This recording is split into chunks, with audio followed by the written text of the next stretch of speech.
لیکن اس کے باوجود سارا مجمع دھڑکتے دل کے ساتھ اس کشتی کو دیکھنے لگا۔ کشتی کا آغاز ہوا، دونوں آمنے سامنے ہوئے، ہاتھوں میں ہاتھ ڈالے گئے، پنجہ آزمائی شروع ہوئی۔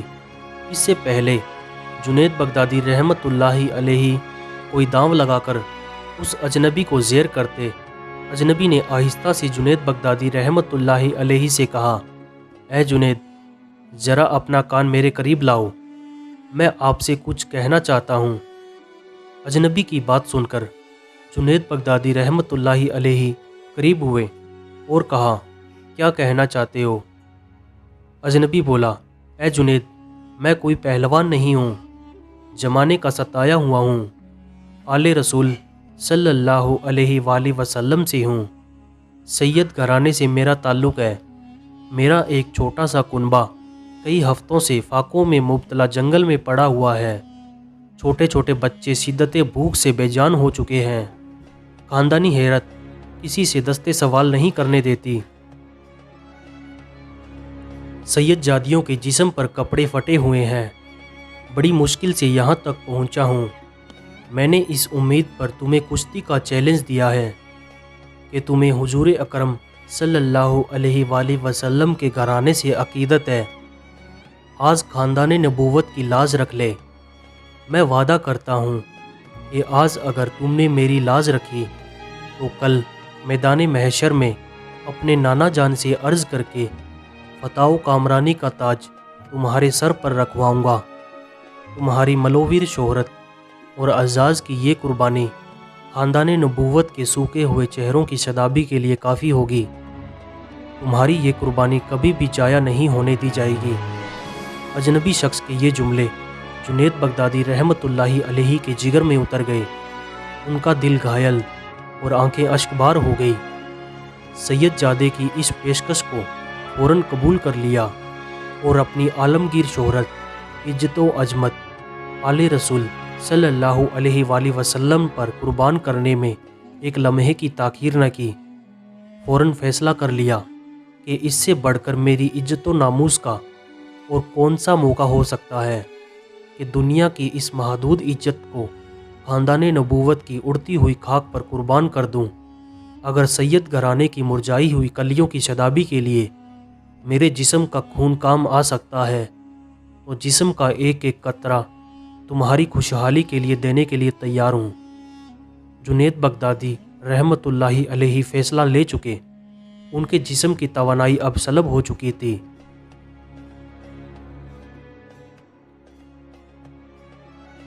اجنبی شخص سے پنجہ آزمائی کا ظاہری مظاہرہ شروع کر دیا۔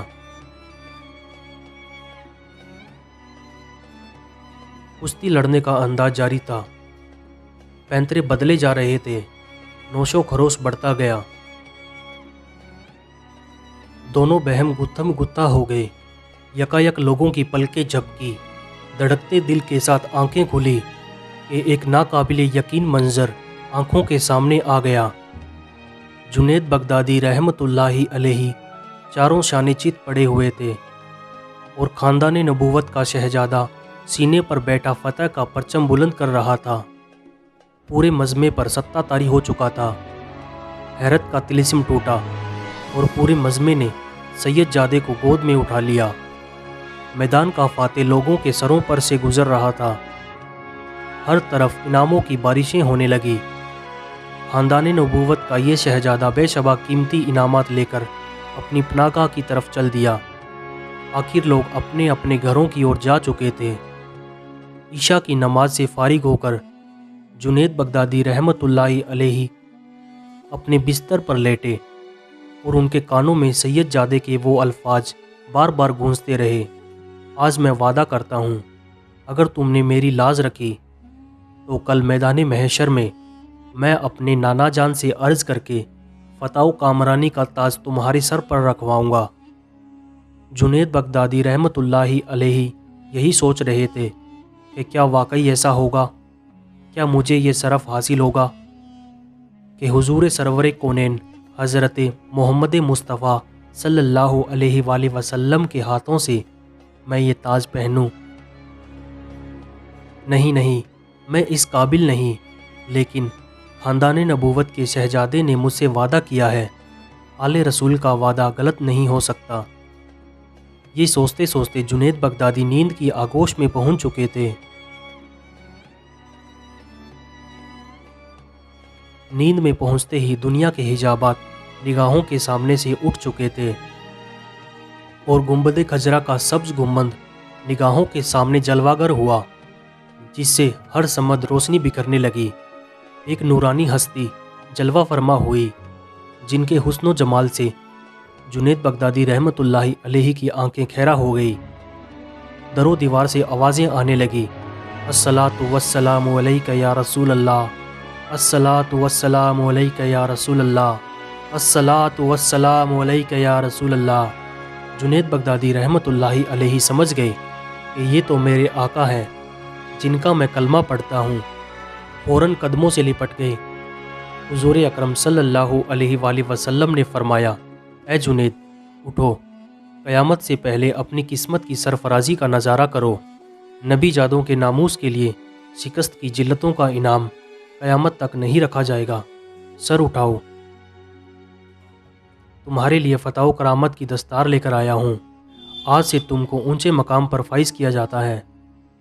تمہیں اولیاء کرام کی سروری کا اعزاز مبارک ہو۔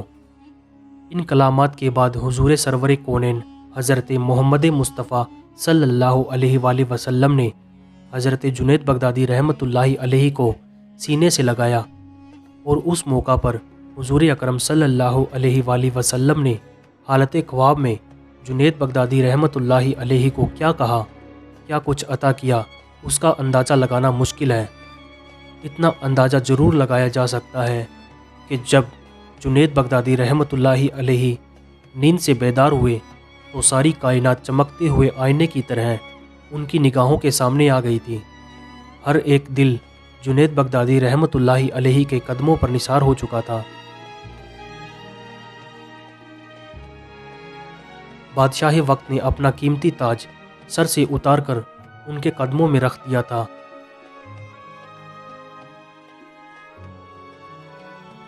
بغداد کا یہ پہلوان آج سید اللطائفہ سیدنا حضرت جنید بغدادی رحمۃ اللہ علیہ کے نام سے سارے عالم میں مشہور ہو چکا تھا۔ ساری کائنات کے دل ان کے لیے جھک گئے تھے۔ اللہ تعالیٰ سے دعا کرتے ہیں کہ اللہ تعالیٰ ہمیں حضور اکرم علیہ الصلاۃ والسلام اور حضرت خواجہ جنید بغدادی رحمۃ اللہ علیہ کی صدقہ وسیلہ جلیلہ سے دین حق کی راہ پر چلنے کی توفیق عطا فرمائے۔ یہ واقعہ آپ کو کیسا لگا؟ اپنی قیمتی رائے سے ہمیں ضرور آگاہ کریں۔